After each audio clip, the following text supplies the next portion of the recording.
మన ప్రభు అయిన యేసుక్రీస్తు నామములో మీ అందరికీ మరోసారి నా హృదయపూర్వక వందనాలు. ప్రియమైన సహోదరి సహోదరులారా, ఈ కీర్తన ఛానల్లో మరోసారి దేవుడిచ్చిన ఈ గొప్ప అవకాశానికై దేవునికి స్తోత్రాలు, మీకు వందనాలు. పోయిన సంవత్సరం 10 ఎపిసోడ్స్ దీంట్లో చెప్పాను. మీరు కూడా అవి చూడాలనుకుంటే పాస్టర్ శామ్యుయల్ కీర్తన టీవీ గుంటూరు అని కొడితే ఆ 10 ఎపిసోడ్స్ వస్తాయి. అయితే ఈరోజు ఒక వాక్యం చెప్పడానికి దేవుడు కృపనిచ్చాడు.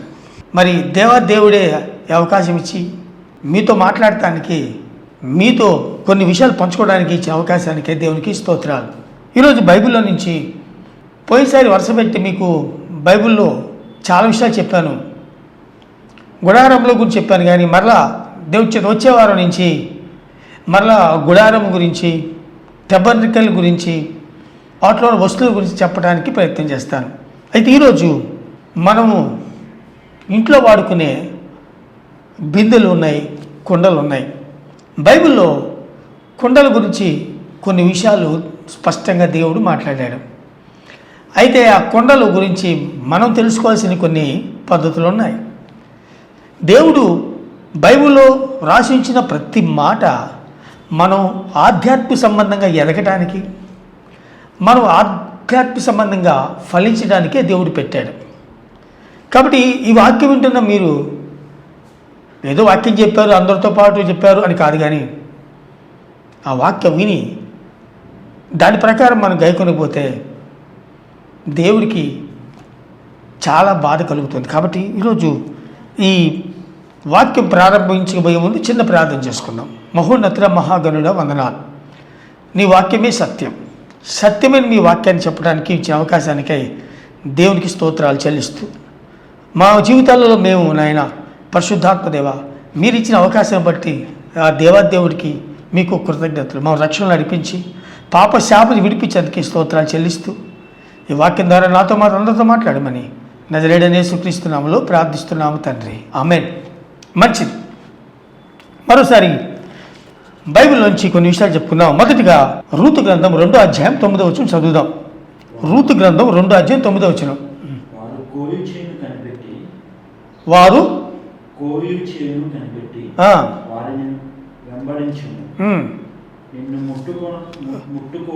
నిన్ను ముట్టకూడదని యవనస్తులకు ఆజ్ఞాపించి, చూడని మాట ఇక్కడ బోయజు రూతుతో అన్నాడు, నీకు దాహమగునప్పుడు కుండల యొద్దకు పోయి, చాలు కుండల యొద్దకు పొమ్మంటున్నాడు. నీకు దాహమైనప్పుడు కుండల దగ్గర పొమ్మని రూతు గ్రంథం 2వ అధ్యాయం 9వ వచనంలో స్పష్టంగా దేవుడు మాట్లాడతాడు ఆయన ద్వారా. సో కుండలు, మొదటిగా ఈ బైబిల్ నుంచి దాదాపు 7 కుండలు గురించి స్పష్టంగా రాయబడింది. ఈ 7 కుండలు మన జీవితంలో మనం ఎలా ఉన్నాము అనేది మనం జాగ్రత్తగా చూసుకోవాలి. మొదటిగా చూద్దాము, ఈ కుండల గురించి స్పష్టంగా దేవుడు ఏం చెప్పాడంటే 2వ రాజుల గ్రంథము 4వ అధ్యాయము 2వ వచనం. మొదటిది నూనె కుండ, పాట్ ఆఫ్ ఆయిల్. చదవండి, 2వ రాజులు 4:2. ఎలీషా, నా వల్ల నీకేమి కావాలను, నీ ఇంటిలో ఏమి ఉన్నదో అది నాకు తెలియజెప్పమనెను. అందుకామె, నీ దాసురాలనైనా నా ఇంటిలో, చాలండి, నూనె కుండ. చెప్పండి అందరు, ఏంటండి నూనె కుండ? What is the meaning of pot of oil? నూనె కుండ అంటే ఆత్మతో నిండి అనుభవం, ఆత్మతో నింపబడే అనుభవం. ఆత్మతో నింపబడే ఈ అనుభవం ఉంటే అది నూనె కుండ. దావీదుడు, భక్తుడైన దావీదు కీర్తనలో 23వ కీర్తన 5వ వచనంలో ఏముందంటే, నూనెతో నా తల అంటి ఉన్నావు, నా గిన్నె నిండి పొర్లుచున్నది. నూనెతో తల అంటటువంటి గిన్నె అనగా హృదయము. అనగా అభిషేకం ఎప్పుడైతే దావీదుకు దిగొచ్చిందో అతని హృదయము స్తుతితో నింపబడింది. మీకు అర్థమవుతుందా? ఈరోజు దేవుని వాక్యం ఏం చెబుతుందంటే, నూనెతో నింపబడే అనుభవం అంటే ఆత్మతో నింపబడే అనుభవం కలిగి ఉన్నావా? ఈ నూనె కుండ ద్వారా దేవుడు నీకు చెబుతుంది ఏంటంటే, ఆత్మతో నింపబడే అనుభవం కలిగిన కుండ వల్లే నువ్వు ఉండాలి. మొదటిది నూనె కుండ అంటే ఆత్మతో నింపబడే అనుభవం. ఆత్మతో దావీదు ఆత్మతో నింపబడ్డారు. అందుకని అపోస్తలుడు పౌలు అన్న రోమిలకు రాసిన పత్రికలో ఎంతైతే దేవుని ఆత్మచేత నడిపించబడుదురో, అంటే దేవుని ఆత్మచేత నడిపించబడే కుండగా నువ్వు ఉండాలని కోరుకున్నాను. మొదటి కుండ నూనె కుండ, గుర్తుపెట్టుకోండి. రెండో కుండ గురించి మనం చదువుకుని పోతే అదే 2వ రాజుల గ్రంథము 4వ అధ్యాయము 40వ వచనం. 2వ రాజుల గ్రంథము 4వ అధ్యాయము 40వ వచనంలో ఇక్కడ ఇంకో కుండ గురించి రాయబడింది. తినుటకు వారు వడ్డింపగా ప్రవక్తల శిష్యుల్లో రుచి చూచి దైవజనుడా, చూడండి, కుండలో విషం, విషపు కుండ. రెండోది కుండ, మొదటిది నూనె కుండ. నూనె కుండ అనేది ఆత్మతో నిండి నడిచే అనుభవం కలిగిన వ్యక్తిగా ఉండటం. రెండోది విషము. చాలామంది బయట భలే ఉంటారు, చాలామంది బయట చక్కగా మాట్లాడతారు, లోపలంతా విషం కలిగి ఉంటారు, లోపల కుళ్ళు కలిగి ఉంటారు, లోపల కుట్ర కలిగి ఉంటారు. క్రైస్తవులకు మనం అలా ఉండకూడదు. బయట ఒకటి లోపల ఒకటి. ఒకసారి ఒక దైవజనుడు ఒక ఆఫ్రికను ఒక ఊరు వెళ్ళినప్పుడు ఆ ఊరిలో తెల్లవారందరూ ఉన్నారంట. ఈయన స్టేజ్ ఎక్కినప్పుడు black man black man black man black man black man అంటున్నారంట. ఈ దైవజనుడు చాలా బాధ కలిగింది, మంచి దైవజనుడే. అతడు మైక్ పట్టుకొని ఒక మాట అన్నాడు, yes I'm a black man, my heart is white, you are white man but your heart is black అన్నాడంట. అంటే నేను నల్లటోనే కానీ నా హృదయం తెల్లగా ఉన్నది, మీరు తెల్లగా ఉన్నారు, మీ హృదయం నల్లగా ఉన్నది అన్నప్పుడు వారు పశ్చాత్తాపడి క్షమించమని అడిగారు. ప్రియ సహోదరుడా, విషం కుండ వల్ల నువ్వు ఉన్నావా? కొంతమంది బాగా ఎదిగితే చూడలేరు, విషం పెట్టుకుంటే వీడిని ఎక్కడ తొక్కేయాలా, వీళ్ళంట నలిపేయాలా, వీళ్ళంట కుంగరేయాలా, వీళ్ళంట చెడగొట్టాలా, వీడి భవిష్యత్తు నాశనం చేయాలా, వీడి బిజినెస్ నాశనం చేయాలా, నాకంటే బాగా ఎదుగుతున్నాడే, నాకంటే బాగున్నాడే అనే విషపు కుండ. ఈ విషపు కుండ అనేది చాలామంది ఉంటారు, పైకి బాగుంటారు, లోపలంతా కుట్ర కుళ్ళు కలిగి ఉంటారు. చూడండి, మనకు తెలిసిన వాక్యమే అక్కడ మొదటి సమూయేలు గ్రంథము 18వ అధ్యాయం 9వ వచనంలో, మొదటి సమూయేలు గ్రంథము 18వ అధ్యాయం 9వ వచనంలో ఒక మాట రాయబడి ఉంటుంది.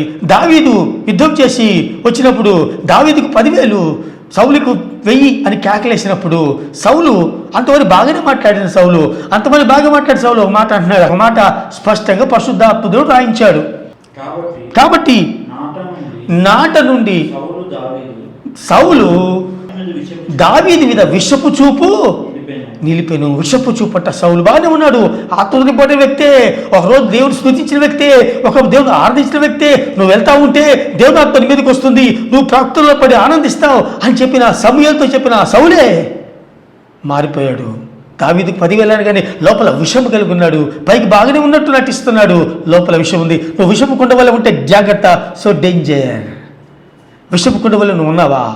విషం విషం చిమ్ముతారు కొంతమంది, వీళ్ళనట్ట చంపాలా, వీళ్ళనట్ట నరికేయాలా అని. ప్రియ సహోదరుడా, నువ్వు విషపు కుండ వల్ల ఉండొద్దు, అది చాలా ప్రమాదం. మొదటిది నూనె కుండ, రెండోది విషపు కుండ. మూడో చూసుకుందాము, బైబిల్ నుంచి చెప్పుకుని పోతే మార్క్స్ వార్త 14వ అధ్యాయం 13వ వచనం. మార్క్స్ వార్త 14వ అధ్యాయం 13వ వచనంలో ఒక మాట రాయబడి ఉంటుంది. ఆయన మీరు పట్టణంలోనికి వెళ్ళుడి, అక్కడ నీళ్లకుండ మోయిచున్న చాలు నీళ్లకుండ మోయిచున్న మనుషుడు. మూడోది నీళ్లకుండ.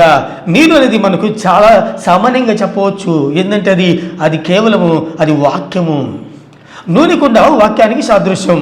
నువ్వు వాక్యంతో నింపబడే కలిగి ఉండాలి. నువ్వు వాక్యంతో ఉన్నావా, వాక్యం లేకుండా ఉన్నావా? నీళ్ళకుండ వలె ఒకడు మీకు ఎదురు పడతాడు, వాడి కుండ నిండా నీళ్లు ఉన్నాయి. నీళ్ళు అనగా వాక్యము. వాక్యంతో నింపబడ్డావా? నీ హృదయం అంతా వాక్యంతో నిండిపోయిందా? మార్క్స్ వార్త 7వ అధ్యాయంలో 22వ వచనంలో వారి హృదయంలో అంతా కుళ్ళు కుట్ర కక్ష దురాలోచనలు వ్యభిచారం నిండి ఉన్నాయని బైబిల్లో ఉంది. కానీ ఇక్కడ చెబుతున్నాడు నువ్వు వాక్యంతో నింపబడాలి. ఎందుకంటే ద్వితీయోపదేశకాండము ఒక మాట చదువుకుందాము. ద్వితీయోపదేశకాండము 32వ అధ్యాయం 2వ వచనంలో ఒక మాట రాయబడి ఉంటుంది. ద్వితీయోపదేశకాండము 32వ అధ్యాయం 2వ వచనం. నా ఉపదేశం వానవలే కురియును, నా వాక్యము మంచు వలెను లేత గడ్డి మీద పడు చినుకుల వలెను పచ్చిక మీద కురి వర్షం వలెను ఉండును. చూసారా, దేవుడు అన్నాడు నా వాక్యము నీళ్ళ వల్లే ఉంటుంది, పచ్చి మీద కురిసే నీళ్ళ వల్లే ఉంటుంది, మంచు వలె ఉంటుంది అంటున్నాడు దేవుడు. అంటే బైబిల్ వాక్యం ఏం చెబుతుందంటే నీరు వాక్యానికి సాదృశ్యం. మొదటిది నూనె కుండ, ఆత్మతో నింపబడే అనుభవం. నువ్వు ఆత్మచేత నింపబడి పరిశుద్ధాత్మ చెప్పినట్టుగా నడుచుకుంటున్నావా, దురాత్మ చెప్పినట్టు నడుచుకుంటున్నావా? రెండోది ఏ కొండ అని చెప్పాను, విషపు కొండ. విషం లోపలంతా విషం పెట్టుకున్నావా? ఓ క్రైస్తవుడా, నువ్వు విషం పెట్టుకొని పక్కోరితో మర్యాదగా మాట్లాడుతున్నావేమో, పక్కోరితో బాగా మాట్లాడుతున్నావు, లోపలంతా కుట్ర కలిగి ఉన్నావు. చాలామంది చెప్తూ ఉంటారు, ఎవరైనా కాలు ఇరిగితే, మనకి ఇష్టం లేని కాలు ఇరిగితే హాస్పిటల్కి వెళ్ళి బాబు కాలు ఇరిగిందా అయ్యో అయ్యో అంటాం. కానీ బయటకు వచ్చిన తర్వాత వాడికి 2 కాళ్ళు విరిగితే బాగుండేది అంటాం. ఎందుకంటే అక్కడ ఒక మాట మాట్లాడుతూ హాస్పిటల్లో బయట ఒకటి మాట్లాడుతూ, అలా మన క్రైస్తవులు ఉండకూడదు. మూడోది, నేలకొండ వల్ల ఉండాలి. నీరు వాక్యాన్ని సాదృశ్యం. నీ హృదయం అంతా వాక్యంతో నింపబడాలి. వాక్యమే దేవుడు. ఆది అందు వాక్యం ఉండెను, వాక్యం దేవుని యొద్ద ఉండెను, వాక్యమే దేవుడని యెహోషువ సువార్త 1:1 రాయబడి ఉంది. కాబట్టి వాక్యమే దేవుడు. దేవుడు నీలో ఉంటే, వాక్యం నీలో ఉంటే, దేవుడు నీలో ఉంటే వాక్యాన్ని దేవుడిని వేరుపరచలేవు. వాక్యం నీలో ఉంటే ఆయన నీలో ఉంటాడు. అప్పుడు నువ్వు ఆయన వల్లే జీవిస్తావు, నువ్వు దీవించబడతావు. ఈ కొండ చెప్పాను, నేలకొండ. 4 చూస్తున్నావు చూడండి. బైబిల్లోంచి మాట చూస్తే న్యాయాధిపతుల గ్రంథము 7వ అధ్యాయము, న్యాయాధిపతుల గ్రంథము, జడ్జిస్, న్యాయాధిపతుల గ్రంథము 7వ అధ్యాయము 16వ వచనము. ఆ 300 మందిని 3 గుంపులుగా చేసి బోరను ఒట్టి కుండను, ఆ కుండలలో చూసారా, కుండలలో దివిటి ఇల్లును. కుండల్లో దివిటి అంటే అది అగ్ని చేత మండుచున్న కుండ. మండుచున్న కుండ, దాని పేరు ఏ కొండ చెప్పండి? మండుచున్న కుండ. గిజ్జోను యుద్ధానికి వెళ్ళేటప్పుడు అనేక 10,000 మంది బయలుదేరితే, చాలామంది బయలుదేరితే వాళ్ళందరినీ ఫిల్టర్ చేసి 300 మంది ఉన్నప్పుడు ఆ 300 మంది కొండల్లో దివిటీలు ఇచ్చాడు. దివిటి అనగా మండుచున్న కొండ. మండుచున్న కొండ. నువ్వు మండుచున్నావా వాక్యం ద్వారా? వాక్యం నీలో ఉందా? నీ వాక్యం ధ్యానం చేయగా నాకు మంట పుట్టిందన్నాడు దావీదు ఒక చోట. ఆయన మనతో మాట్లాడుతున్నప్పుడు మన హృదయం వల్ల మండలేదా అన్నారు శిష్యులు. యేసుక్రీస్తు అమ్మాయి దారిలో వెళ్ళేటప్పుడు ఆయన మాటలు నీ హృదయంలో మండుచున్న, నువ్వు అగ్ని వలె ఉండాలి. ఫిన్ని ఒక అగ్ని జ్వాలగా ఉన్నాడు, నువ్వు మండుచున్న దివిటి. అతను మండుచున్న దివిటి వలె ఉన్నాడని భక్తులైన బాప్తిస్మ యోహాను గురించి రాయబడింది. అతను మండుచున్న దివిటి వలె ఉన్నట్లుగా నువ్వు మండాలి, ఇతరులు మండించాలి. నువ్వు మండకపోతే, నువ్వు చల్లగా ఉంటే, నువ్వు నిలువెచ్చగా ఉంటే ఏం ప్రయోజనము? ఇదిగో కొండగా నువ్వు ఉన్నావా? నువ్వు మండుచున్న కొండ వలె ఎప్పుడు దేవుని ఆత్మతో నింపడి పక్క మండుతూ ఉంటే దురాత్మ నీ మీద పనిచేయదు. చూడండి, ఒకసారి మనం ఆలోచిస్తే, మనం అన్నం ఉడికేటప్పుడు ఆ ఉడికే అన్నం మీద, ఆ ప్లేట్ మీద ఏ ఈగలు వాలవు. కానీ అన్నం చల్లబడిపోయినప్పుడు వాటి మీద ఈగలే. చల్లబడే స్థితిలో ఉంటే సైతాన్ నీలోకి వస్తాడు, నిన్ను నాశనం చేస్తాడు, నీ బ్రతుకు నాశనం చేస్తాడు, తప్పుడు త్రోవ నిన్ను నడిపిస్తాడు, తప్పుడు కోరికలు కలిగిస్తాడు. ప్రియ సహోదరుడా సహోదరి, నువ్వు మండుచున్న కొండ వలె ఉండాలి. 1 నూనె కొండ వలె ఉండాలి. 2 నీళ్ళ కొండ వలె ఉండాలి. 3వది నువ్వు విషపు కొండ వలె ఉండకూడదు. 4వది మండుచున్న కొండ. నువ్వు మండుచున్న కొండ వలె ఉన్నావా? నువ్వు మండుచున్నావా? వాక్యం చేత మండుచున్నావా? ఆత్మ చేత మండుచున్నావా? నువ్వు మండుతూ ఉండాలి. ఇప్పుడు పౌలు మండుతూ ఉన్నాడు కాబట్టి సైతాన్ ఏం చేయలేకపోయింది. మహా గొప్ప దైవజనులు ఆత్మచేత నింపబడి మండుచున్నారు కాబట్టి అద్భుతాలు జరిగినాయి వాళ్ళ జీవితాల్లో. ఫిన్నీ, అలాగే John Wesley, Whitefield, John Knox, William Carey వాళ్ళు లోపల మండుచున్నారు కాబట్టి వాళ్ళకు దివిటి వల్లే ప్రకాశించారు. విలియం కేరీ మన దేశానికి వచ్చి మండుచున్న దివిటి వల్లే అయ్యాడు. నువ్వు అలా ఉండాలి, చల్లగా ఉండొద్దు. కాబట్టి మండుచున్న కొండ వల్ల ఉండాలని నేను కోరుకున్నాను. ఆ తర్వాత మనం చదువుకుని పోతే చూడండి, ఒక మాట చూసుకుందాము. ఎస్కేల్ గ్రంథము 24వ అధ్యాయము 6వ వచనం. ఎస్కేల్ గ్రంథము 24వ అధ్యాయము 6వ వచనం చదువుకుందాం. కాబట్టి ప్రభువైన యెహోవా సెలవిచ్చిన దేవునిగా నరహంతకులున్న పట్టణమునకు శ్రమ మడ్డిగలకుండా, చాలు మడ్డిగలకుండా, మానకుండా, మడ్డి కలిగి ఉండకుండా, చాలు నీకు శ్రమ. మడ్డిగలకుండా ఏంటంట? ఏ కొండ అంటే చూంటారా? మడ్డిగలకుండా అంటే ఒక కొండ ఉంటుంది, ఆ కొండ పైన బాగానే ఉంటుంది. అది ఒకసారి ముంచినప్పుడు లోపలన్నీ నలకలతో అలలుగా మొత్తం పైన అంతా కూడా చెడిపోయి ఉంటుంది. పైకి బాగానే ఉంటుంది, లోపల మడ్డి అంటే పాపము.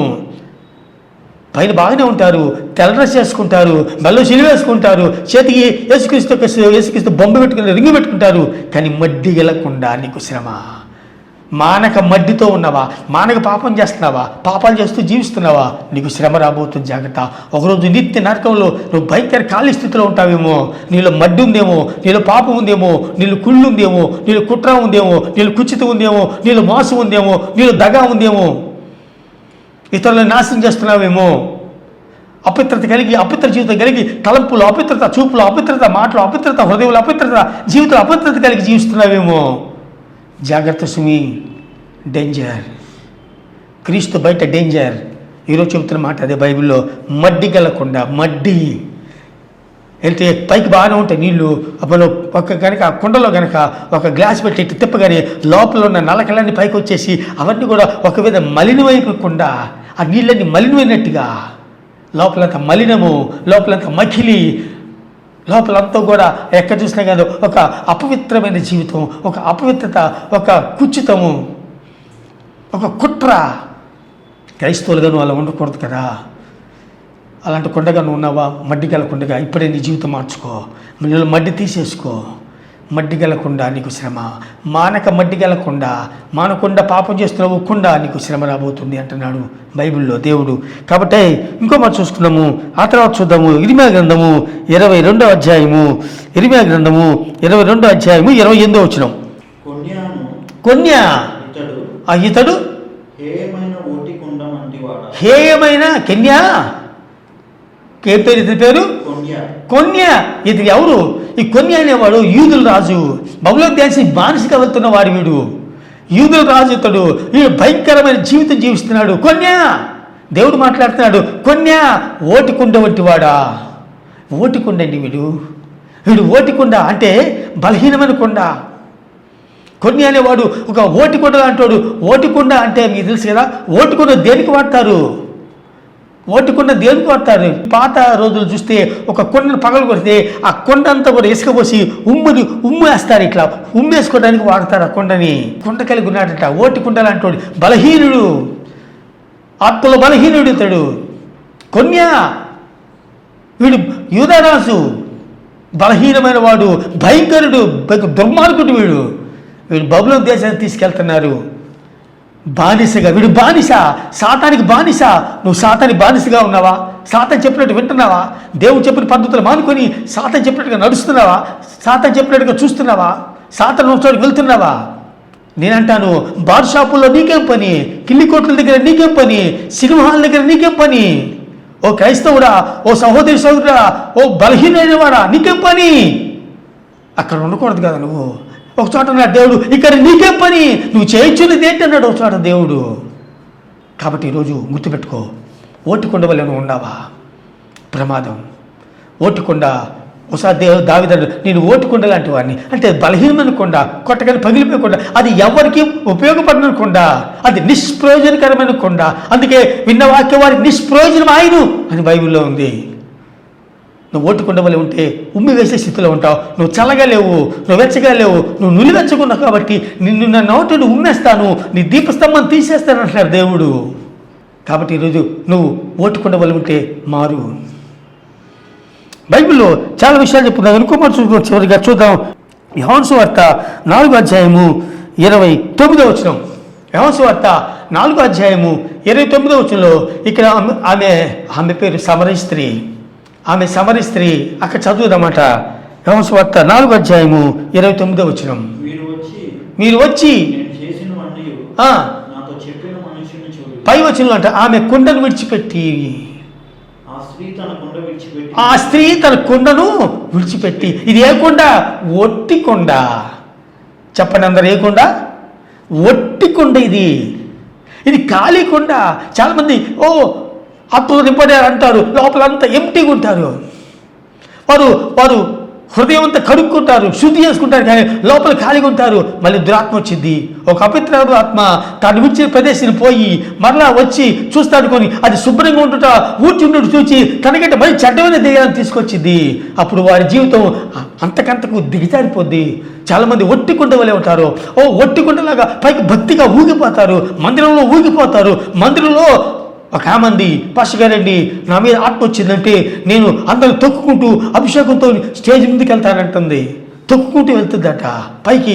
కానీ ఆమె బయట పంపు దగ్గర బూతులు మాట్లాడింది, పంపు దగ్గర అందరినీ కొట్టిద్ది. లోపల ఖాళీ, బయట ఉద్రేకం భక్తి, ఎమోషనల్ భక్తి మంచిది కాదు. ఒట్టికుండా ఈమెలో ఆత్మ లేదు, ఖాళీగా ఉంది లోపల. బయట మాత్రం చాలా భక్తి పరులా నటిస్తుంది. ఇది నటించకుండా ఇది వేషధారని కొండ. అయితే ఆమె అంటుంది, ఆ కుండను విడిచిపెట్టింది, ఆ ఒట్టి కుండను విడిచిపెట్టింది. ఇదిగో ఆ ప్రభువు యేసుక్రీస్తు ఒక గొప్ప దైవజనుడు, ఒక ప్రవక్త వచ్చాడు, నా గుట్టంతా చెప్పేస్తున్నాడు, నా బ్రతుకంతా చెప్పేస్తున్నాడు, నీ జీవిత విధానం చెప్పేస్తున్నాడు అని చెప్పి ఆమె ఆ కుండను విడిచిపెట్టి వెళ్ళింది. ఇక మరి అన్నడు ఆ కొండను తీసుకుందే నాకు తెలియదు, కానీ ఆమె జీవితం మారిపోయింది. ఆమె సమరయ స్త్రీ ఆ ఊరు మొత్తానికి దీవెనకర వ్యక్తిగా మారింది. ప్రియ సహోదరుడా, సహోదరి, ఈరోజు నువ్వు అలా ఉన్నావా? నువ్వు ఏ కుండ వలె ఉన్నావు? నీళ్ళ కుండ వలె నువ్వు ఉన్నావా? కాబట్టి మనం చదువుకుంటే నూనె కుండ వలె నువ్వు ఉన్నావా? నూనె కుండ, ఆత్మతో నిండే కొండ వలె నువ్వు ఆత్మతో నింపబడిన అనుభవం కలిగి ఉన్నావా? లేకపోతే రెండోది విషపు కొండ వలె నువ్వు ఉన్నావా? మూడోది నీళ్ళ కొండ వలె వాక్యంతో నింపబడి కొండ వలె నువ్వు ఉన్నావా? నాలుగోది మండుచున్న కొండ వలె నువ్వు ఉన్నావా? తర్వాత మట్టి కొండ వలె నువ్వు ఉన్నావా? ఆ తర్వాత నువ్వు ఓటి కొండ వలె ఉన్నావా? లేకపోతే ఒట్టి కొండ వలె ఉన్నావా? నువ్వు జాగ్రత్తగా చూసుకో. ఈరోజు ఈ వాక్యం వింటున్నా నీవు. ఈ కుండలు ఒక్క కొండ ఉంది, ఆ కొండ పేరు కూడా బలహీనమైన కొండ, అంటే బలహీన ఘటమని అపోస్తలుడైన పేతురు మొదటి పేతురు పత్రిక 3వ అధ్యాయం మొదటి వచనంలో అది రాస్తారు. బలహీనమైన ఘటము భార్యను గురించి జ్ఞానం కలిగి ఉండమంటాడు. భార్య బలహీనమైన ఘటం కాబట్టి తెలివిగా కాపురం చేయమంటాడు. తొందరపడద్దు, ఆచితూచి మాట్లాడండి. జ్ఞానవంతురాలు తన ఇల్లు కట్టును కాదు, జ్ఞానవంతుడు కూడా తన ఇల్లు కట్టుకుంటాడు. కాబట్టి ఈరోజు వాక్యం వింటున్న నువ్వు ఏ కొండ వలె ఉన్నావు? నువ్వు పరిశీలించుకో. విషయం కలిగి ఉన్నావా? మడ్డి కొండ వలె ఉన్నావా? ఓటి కొండ వలె ఉన్నావా? లేక నీళ్ళ కొండ వలె ఉన్నావా? నూనె కొండ వలె ఉన్నావా? నువ్వు ఏ కొండ వలె ఉన్నావు? మండుచున్న కొండ వలె ఉన్నావా? నువ్వు ఏ కొండ వలె ఉన్నావా? ఈరోజు వాక్యం అంటే నీ జీవితం సరి చేసుకో, నీ బ్రతుకు మార్చుకో, నీ జీవిత విధానం మార్చుకో. నీలో ఉన్న అపవిత్రత ఒప్పుకొని విడిచిపెట్టు. వాక్యం బాగా విన్నారా, ఎన్ని లైకులు వచ్చినా అని I don't care, I don't want like that. మారాలి, నువ్వు మారాలి, నీలో మార్పు రావాలి, నీ కుటుంబంలో మార్పు రావాలి, నీ జీవితంలో మార్పు రావాలి. నువ్వు అనేక దేవునికనగా ఈరోజు మారాలి. అది దేవుడు చెబుతుంది. అలా నీళ్ళ కొండవలే, నూనె కొండవలే, మండుచుండు కొండవలే ఉండు, కానీ ఓటి కొండవలే, మడ్డిగల కొండవలే, విషపు కొండవలే, ఒట్టి కొండవలే, బలహీనుని కొండవలే నువ్వు ఉండొద్దని మీకు వాక్యం ద్వారా దేవుడు చెబుతున్నాడు. కాబట్టి ఆయన మాటలు నేను విని మీరు విని ఆయన చిత్తానుసారం నడుచుకోవడానికి దేవుడు వాక్యం మనకు సహాయం చేయనుగాక. ఆమెను ప్రార్థన చేద్దాం. ప్రభువా నీకు వందనాలు, స్తుతులు, స్తోత్రాలు. మా జీవితాల్లో నేను మీరు మాట్లాడిన విషయం బట్టి స్తోత్రం. మేము కుండల వలె మేము రూతు దాహం తెచ్చుకోవడానికి కుండల దగ్గరికి వెళ్ళమన్నట్లుగా కుండలనే అనుభవం నాయన మేము నూనె కొండ వలె ఆత్మతో నింపే అనుభవం, నీళ్ళ కొండ వలె వాక్యంతో నింపబడే అనుభవం, మండుచున్న కొండ వలె పరిశుద్ధాత్మ అగ్ని చేత నింపబడే అనుభవం కలిగి ఉంటూ సహాయం చేయండి. కానీ మట్టిగల కొండ వలె, విషపు కొండ వలె, ఓటి కొండ వలె, బలహీనమైన కొండ వలె ఉండకుండా సహాయం చేయమని నాయన. వాక్యం కుటుంబాల్లో జీవితాల్లో నెమ్మది, సమాధానం, దీవెన, ఆశీర్వాదం మేలు అనుగ్రహించి మీరేమై తెచ్చుకోమని నజరేయుడైన యేసుక్రీస్తు నామములో ప్రార్థిస్తూ వేడుకొంచున్నాము తండ్రి.